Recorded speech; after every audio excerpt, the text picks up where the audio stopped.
मुंडे महताब तू आही लखे आफताब प्यार फिरे मुझो आफताब तू आही चोलिया जो चलो चलो मुंडे महताब तू आही लखे आफताब प्यार फिरे मुझो आफताब तू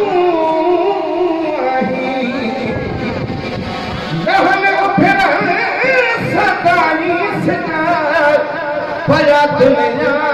अंदर प्यारा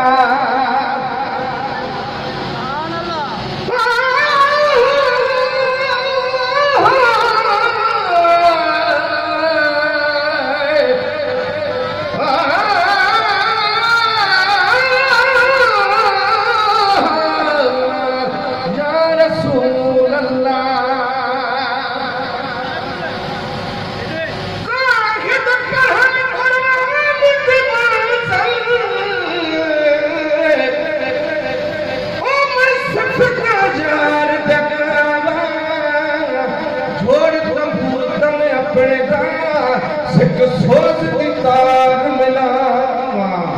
ई साज वाले आवाज विचों बहस कर सनम सुन बाबा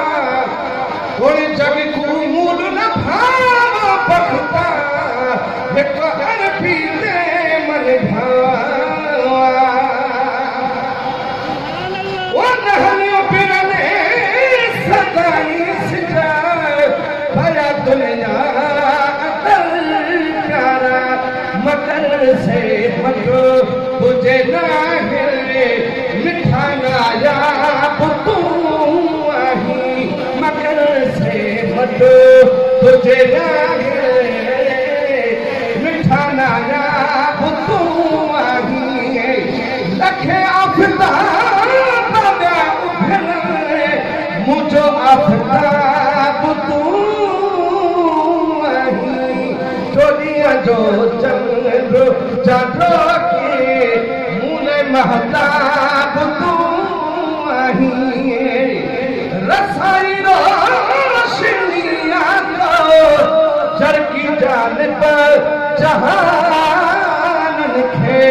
सबे सीना सिकायन जा वो सबे सीना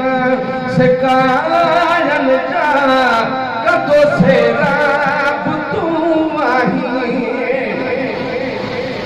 सुभान अल्लाह तो कसरो बुधाया मिठा मारिया जैसे खे बड़ा रे सिजो सखी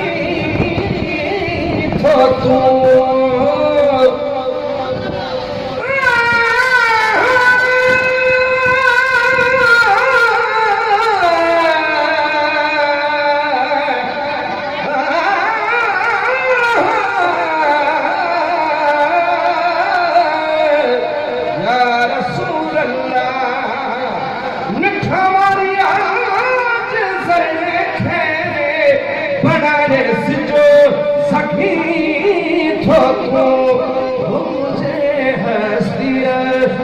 मस्तिया जो हुस्नो शबाब तू आही असांजे इश्क जिया कछे उठा में नथी अञा तानी विसारे रहे मारण वारो सितारो शहाब तू आही असां विसारे मारण वारो सितारो शहाब तू आही अर्शिया जी अर्श ते सोहना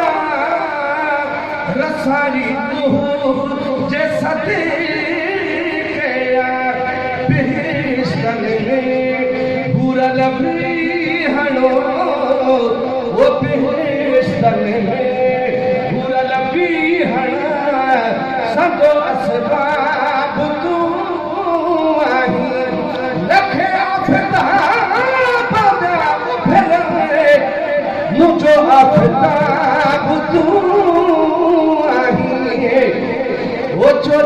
जो चंद्र चांद्र की मुने महता कुतु